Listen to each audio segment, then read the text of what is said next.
For the last 50 years, more and more of the people of Britain have watched with concern and growing dismay, and sometimes anger, as an out-of-touch political elite has transformed our country before our very eyes.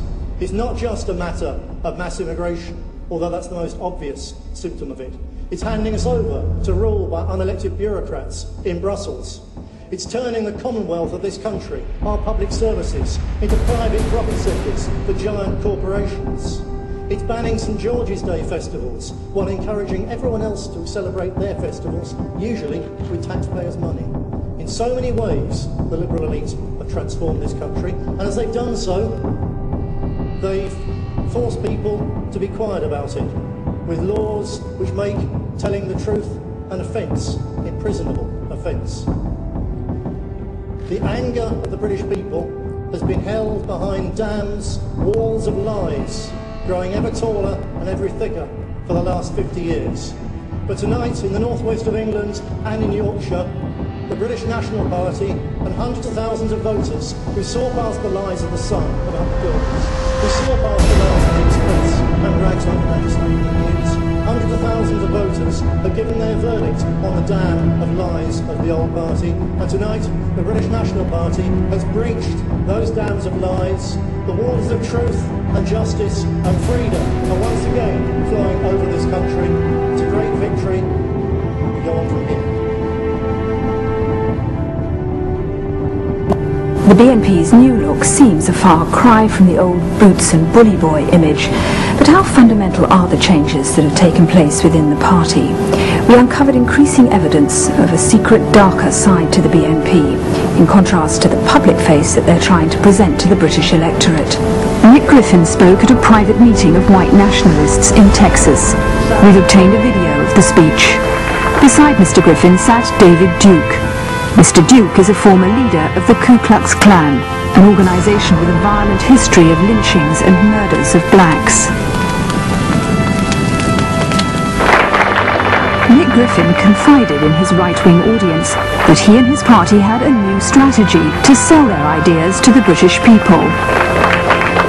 There's a difference between selling out your ideas and selling your ideas.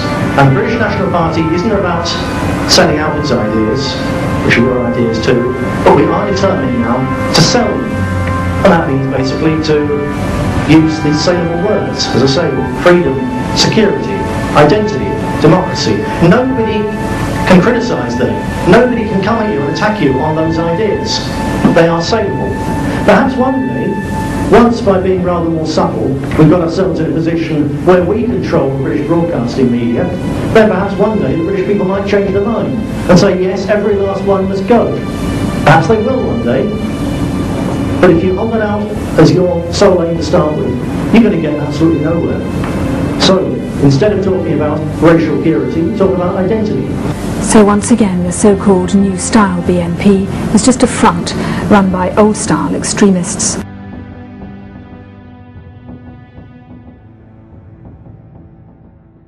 People who are indigenous to this country or closely related to us, and when the political elite stop And how do you decide what indigenous means?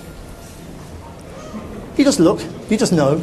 When you just look, you just stop know. Persecuting our members for political reasons, we won't have to hide behind the Race Relations Act to keep our people's jobs. When the political elite stops putting British people at the bottom of council house waiting lists, when you stop persecuting our people and doing them down, turning them into second-class citizens, then we'll review our membership policy. Until then, we're here to look after our people because nobody else is. When you say you just look, I mean, what you see when you look at people you don't know is... Sorry, my earpiece fell out then. Can you repeat that? So I just, what you just said to Chris Bryant about telling who can become a member by just looking, that appears to suggest that what you're judging by is the colour of their skin. No, it's not just that. It's where it's not just from, that. What they say, how they act. It's their families. It's about primarily it's about culture and where people's families belong. It's nothing to do with race. You know, we're just as opposed to mass immigration from all white Poland as we are to immigration from Nigeria, because it's harmful to Britain. It particularly does down the poorest sections of our society, including settled immigrant communities who are here and getting on and minding their own business and contributing to our society. Right. So it's time to shut the door. So basically they've just got to pass the look test and people can become members. No, people in communities have got to be assimilable in sensible numbers. So anyone from anywhere on the planet in small numbers can assimilate. But when you go to somewhere like Bradford, for example, you're not looking at immigration, you're looking at colonisation, and it's out of control.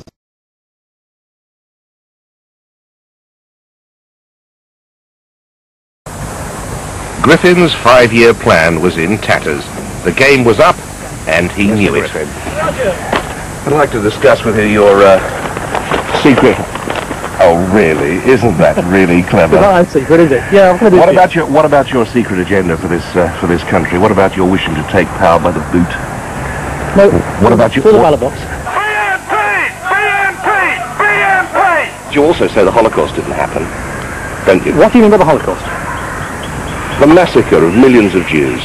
There's no doubt that hundreds, And you would probably thousands of Jews were shot to death in Eastern Europe because they were rightly or wrongly seen as communists or potential partisans or partisan supporters.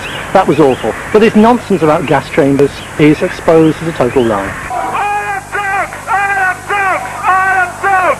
You're quite happy to foment racial tension in society. No, to get racial people tension fighting. exists because people like you have created and encouraged a multiracial society. What do you want to do, send them all home?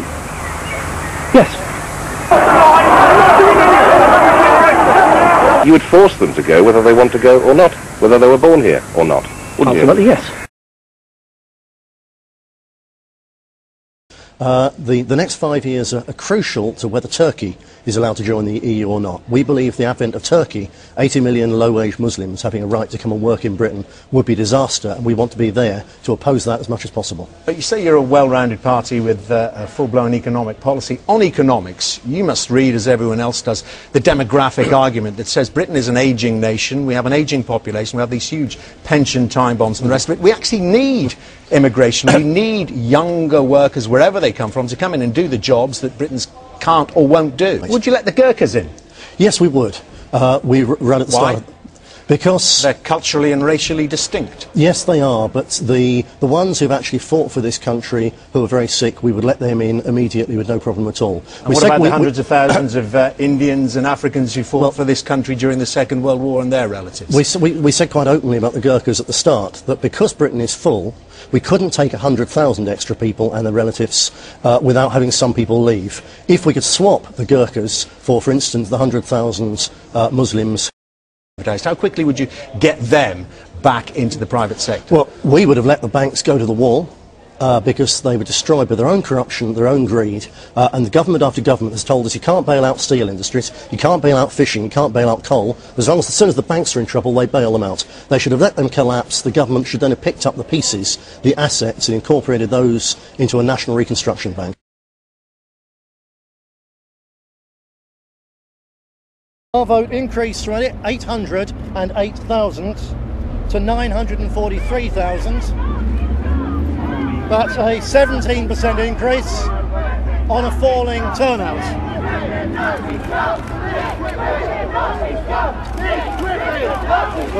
Nick Griffin!